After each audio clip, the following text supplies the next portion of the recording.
Yeah, we just love doom and weed and loud music and yeah, it's just kind of like why not?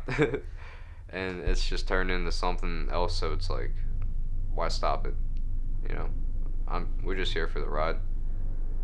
There's good food, we'll just go there and see what's around and get a show. I mean, as often as Sam and I practice together, uh, we really just don't know what we're going to do until we plug in and start. Really didn't expect to let it take itself. It's kind of like its own entity almost. Take it to where it's at. So I'm here for the ride. If it goes farther, I hope it does. But we always kind of just had in the back of our minds that, Earthworm is just an amorphous and collaborative thing. Definitely, I'm still totally blown away that Earthworm has any sort of options and opportunities beyond, honestly, beyond playing a house party and making a bunch of fucking crazy noise. That's what I'm excited with the future for Earthworm, just how amorphous and infinite and creative we can be.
Could y'all go to like another room or something? Oh yeah. My bad. We'll rip it in a sec, my friends. And I'm a little stoned, so if I stutter, I'm sorry. Talk about your history. Uh, as just a musician or about? About the history of the band. Okay. I started playing music with Sam in March of 2010. We both were in the Pretty Music Academy. I was in middle school. I'm pretty sure I was in like 7th grade. I think I was 11 or 12. And then I ended up playing at this place called the Pretty Music Academy, or The Pretty Music Academy it is run by my guitar teacher from high school, Lee Pretty, and teaches guitar there. There's some other instructors that teach other instruments, and around when I linked up with him, he was running this program where, kids who were entry level on their instruments got put into bands based on their ability levels and what they liked. And I was already listening to metal then, and he's like, "Well, I'll put you in this band with people that kind of think like you do, just because there's not really a lot of options." And that became Area 52. We were still covering other songs, and really until Sam came into the fold, I should say, we didn't really push ourselves. I mean, not in a bad way. It's just we just kind of had our influences. We kind of had what we liked, and especially the vocalist, Patrick, really liked, a certain type of. He just had a certain sound, kind of a certain vibe he'd tap into when he'd sing. And so when Sam came into the fold, we really pushed ourselves with more challenging material to cover.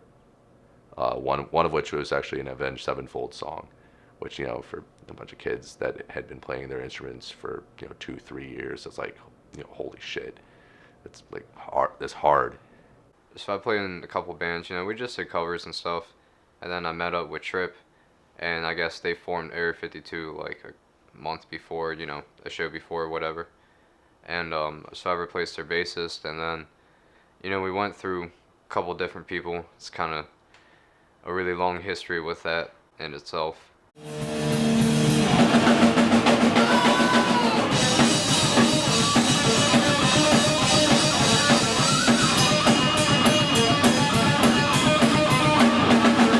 So a few months of covering songs with Sam in Area 52,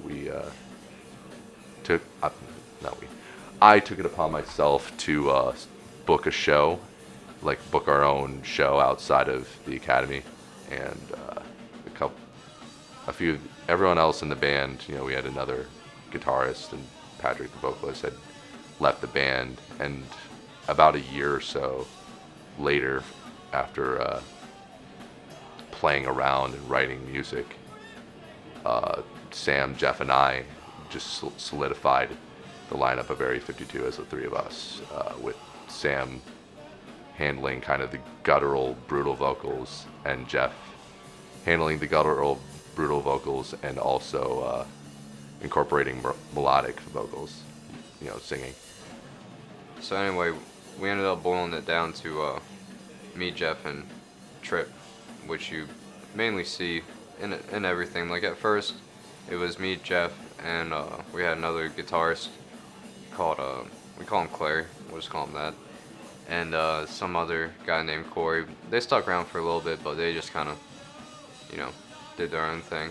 So yeah, three of us just found that we could jam out together. We were young. I was the youngest. I was 12, 13, 14 when we really got serious into it. Jeff was a couple years older. Trip's a couple years older than all of us. And we just started practicing in Trip's basement. And the next thing you know, we're just writing songs and jamming, just pumping out kick-ass death metal and punk shit. And just all the influences I would love, like Tool, Deftones, Pig Destroyer, obviously. Archimado Granuja, some Czech, grind band. Just a whole bunch of stuff. When you're a kid, well, I guess technically we're still kids, but when you're younger, you just kind of jump into whatever is into the moment. Not in the moment, in the moment. We weren't into trends or anything. We just did what we liked and what we thought was cool. And if you hung with it, you hung with it. Kind of weeds out the loyal fans and who just comes out for whatever. But then yeah, we just jammed for up until last year. We played in Annapolis at the Metropolitan, and we're just taking hiatus and everything now. But in between that, we wrote 2 albums. The first one we actually recorded in this house, in the other room back there. And we played around some more. We decided we were ready to record our first album, which is actually, it's funny that we're doing this interview at our house because before we lived here, when my roommate Cody was the only occupant of the house, well, his band would practice here as well, and they had some recording gear. The former guitarist in Corrupt Conspiracy, Joey, he knew a little bit about recording, and so he recorded our first EP here. My actual bedroom is where we track drums, and we released that independently. We played around Baltimore and DC and Virginia, Connecticut a little bit more, and then we put out a second CD in 2015. We called it The Great White, and we had released that album through Alchemical Records, independent label based out of Waldorf, and around when we recorded and released The Great White, I was still in college. Sam and Jeff had graduated high school and were working, and it was hectic balancing our individual schedules and all convening when I'd come to Maryland or they'd come to Connecticut to do some practicing or do some recording. The first show that Earthworm did, when we started the day before our first show. Area 52 had gotten an offer to open for a Tool tribute band. Well, that started when we were going to open up for a Tool cover band around here called Wild Eyes. And then Jeff couldn't make the show. They wanted us, they needed a last minute band. And me and Trip were just like, okay, we'll just do it. We want to play a show. It's not going to stop us from doing what we love. But it was just more just like a why not kind of thing at the time. And it was at Fish Egg Cantina. And I think we were like we were the first band or second band or something like that. And it just kind of happened. I had a bunch of my pedals and stuff, fucking 1/4-inch wires and shit everywhere. And, it's just a mess. But we just made noise and freaked out the older kind of bar crowd that wasn't into it. And, they got into it eventually. We covered Black Sabbath and stuff, which we obviously love. And Jeff wasn't able to make that show. And so Sam and I, we just decided that, we already had been jamming sort of noisy doom metal ideas just individually. We didn't know how to really articulate it live because, up until the first Earthworm show, every show we've done has always had guitar a part of it. So we took that show and we, literally everything for Earthworm was coming together on the way to that show, including, the band page, the fucking name. We came up with the name when the promoter hit us up. So on the way to the venue, we hit up our friend Nick, who sings in Rotting Phallus, to sing our set with us. And as long as we're being candid, before we played, we got high, and Nick got too high. And so he had to leave right before we played. But we always kind of just had in the back of our minds that, Earthworm is just an amorphous and collaborative thing. The peak of our just amorphous added member, just insanity. Our friend James, I want to say he played the guitar, but it was more making feedback noise with the guitar. He had Sam's little sister had a Hannah Montana Gibson SG. Well, it wasn't Gibson. We trashed that thing, so it was not Gibson. It was modeled after a Gibson SG, and we ran it through a delay pedal, and we were just making just the stupidest, just fucking just noise. Our friend Sam Mooney from Hour of Reprisal was doing vocals during that show. Our friend Joey from Visceral Violation was playing guitar, and he was wild. You know, we just really made an impression on that audience in particular. They just didn't know what they were. It was they knew they were getting into a metal show. You know, there were other heavy bands like Gorbor on the bill, but when we played, like, everyone's just fucking mortified. Just like, what the fuck is this? Yeah, we just love doom and weed and loud music and well, yeah, it's just kind of like why not? And it's just turned into something else, so it's like why stop it? You know, we're just here for the ride. There's good food, we'll just go there and see what's around and get a show. What are your shows like? They range. I mean, of course, you know, you have good ones and you have, I wouldn't say bad ones, but just odd, you know, because we always have a good time, and ourselves at least. But recently, they've been getting a lot weirder and heavier. Like, we've played with a lot of acts that, you know, I thought we were on the kind of weirder side of things. This shit just like scrambles your mind, kind of, and you know, as far as audience wise, like music, it, you know, you can once you listen to the album, you'll kind of understand. But audience, it some people just stand there and scratch their heads. Some people, excuse me, absolutely get down and just get fucked up or just do what makes them happy. I don't know. Honestly, it always looks like everybody's having a good time, but we're just, or at least I am, and Trip are going so crazy on stage. I have a good time regardless, so that's all that really matters. You know, I mean, Earthworm always has and will be Sam and I, but throughout 2016, we let our friends come up and sing with us, just because, I mean, Earthworm's just making noise. It's just throwing whatever at the wall and making sure or not even making sure it'll stick, just see how how long the turd can kind of stay on the wall before it really just kind of hits the ground. Just seeing what kind of splatter it'll make. You know, we found another band kind of like-minded, not so much in the metal world, but this band, the Bay Creatures, are equally just chaotic, if not more chaotic than we are.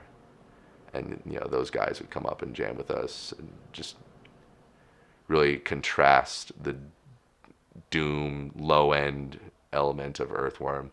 I mean, when you play your first show out of town, I think the furthest Area 52 had played out of town before I went to college was in Virginia, Northern Virginia. We took a pay-to-play show to open for Torch, and we sold no tickets. We had to pay for it out of pocket, and only my friend Richard was really the Virginia local in the audience. But when you play out of town, you just, before you really kind of get a feel for what it's like, you just feel naked, you know, because when you're playing at home, you're with your friends, you know, you kind of get to see an audience that knows what you're all about. And then we, you know, get out of town and it's just like, you know, okay, cool, we're ready to go. We just kind of went on a whim, you know. I just took to Google and Facebook and found promoters and bars in Philadelphia and Norfolk, Virginia, Indiana, and Roanoke, Virginia, and really just started kind of laying the seeds down for, you know, a fan base outside of Baltimore and outside of DC. And since then, we've really just kind of been shocked and proud and amazed all at the same time that we have been received as rabidly and passionately in those parts of the country as we've been. It's fun. I get to see you know, different parts of the nation. I mean, you know, we're all, I guess, the same as the U.S. or whatever, have customers or whatever, but each area has like their own sub areas and sub kind of cultures of just places you wouldn't find anywhere else but that certain town. And I was giving up on the East Coast for a second, but then we started reaching out, especially more in the underground world, and yeah, it keeps expanding. Well, we played this Masonic lodge all the way out in Indiana, and it was just like a small crap town, like House of Wax kind of town, one street, one light, and it was a weird show, but the 15-hour drive kind of wears on you, especially the first time going out there. But once we played, I was like, the response, everybody was just getting down, and when you go out and you meet people that you never met before, don't know nothing about, but they love what you're doing. That's what keeps us going. So I would say, out of favorite shows, yeah, that would be it, Indiana. Honestly, it was more of like a learning experience than anything. And then of course, we throw a kick-ass show in Norfolk, in a like diner, Charlie's American Cafe. That was pretty lit. Went back to some dude's crazy ass house and just ate a whole bunch of pizza, smoked a lot of weed, and drank a whole bunch of beer.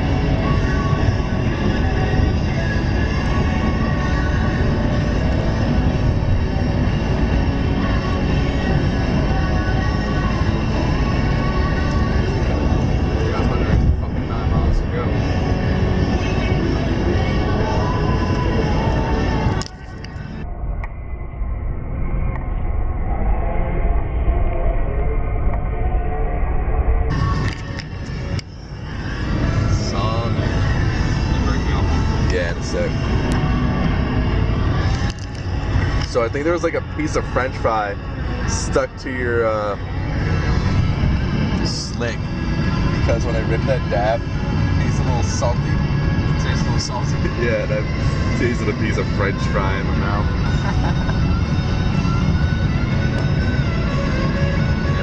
Last night, you probably passed out on the fucking thing of fries. I didn't need fries, I just had the McGriddle. fries.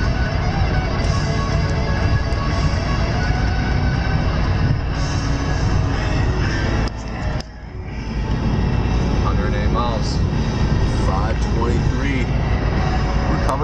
We're coming back, Indy. We are coming back. Bitches.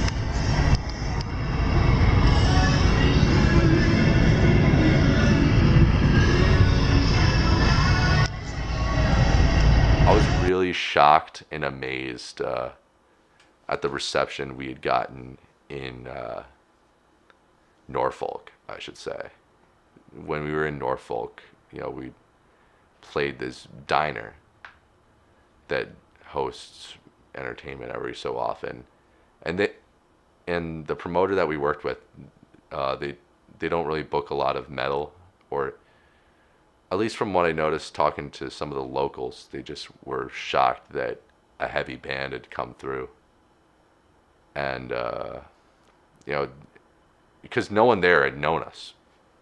Apart from, Call of the Worm had been out, but apart from that, no one really knew what the hell they were getting themselves into. And we just went in there and, just did our thing. We made some friends along the way. I think we were really taken aback by not everyone in Norfolk's hospitality, and obviously the reception that audience had kind of given us. And then after that, we just kind of spared out playing shows. We'd play like parties and shit here and there, and just kind of went wherever they wanted us. So within the last year, I would say like 6 months after that would be like the last year. We just really started just taking any show we could get. We throw shows here. We went out to Indiana, played Norfolk, New Haven, Connecticut. So far, we just made a whole bunch of noise, and then we just started playing shows, you know, sparsely throughout that, just playing parties and yeah, just really partying and you know, jamming as much as possible, taking eventually as many shows as we could. Like about after 6 months, we just started getting really serious with it. We recorded this thing called Emergence of the Worm with this band, the Bay Creatures, that we used to practice with for a while, and that was like the first big recording of Earthworm. It was like an hour long or something like that, just all of us jamming, and then we ended up getting another practice space and recording another album there with them called 14, and yeah, that's just something in itself. And then we ended up going to New Haven, Connecticut to record Call of the Worm and Trash Cunt and Flim, which are about, yeah, a little over an hour long altogether, I think. And we recently went up to the studio in Roslyn to record our single called Worship the Shitlord. And yeah, it's getting pretty good response so far. We have Call of the Worm on cassette with our label we got signed to called Sulfuric Diarrhea. We have a split with this band called Cruciclit from outside of, yes, they are actually called Cruciclit. We're actually heading up on tour soon to go play a noise festival up there. And yeah, we're headlining it. It's first tour ever, international tour on top of that, which is pretty cool. Wait, buddy.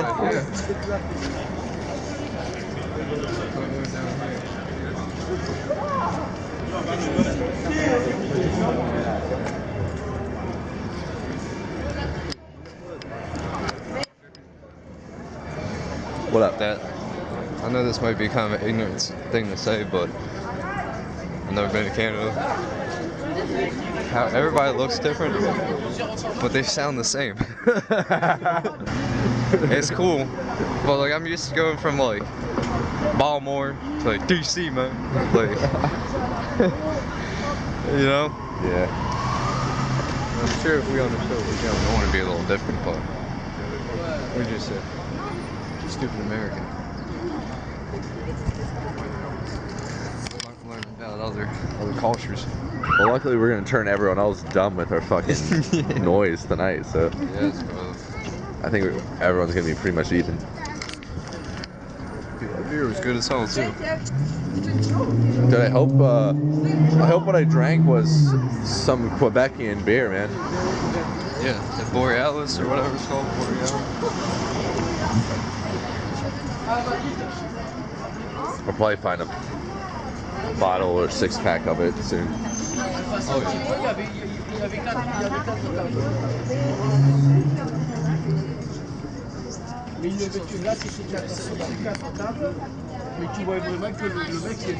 And it's not like New York where motherfuckers just run into.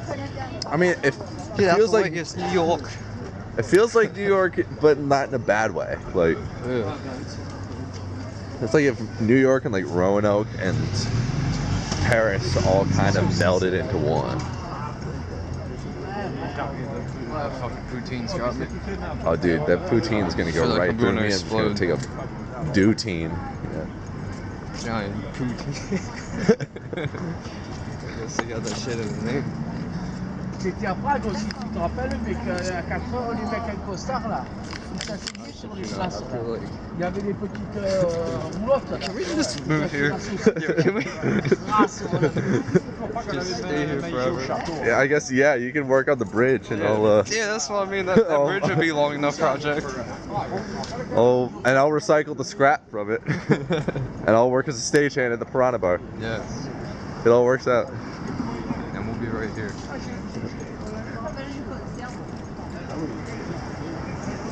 I can keep my French-Canadian bloodline pure.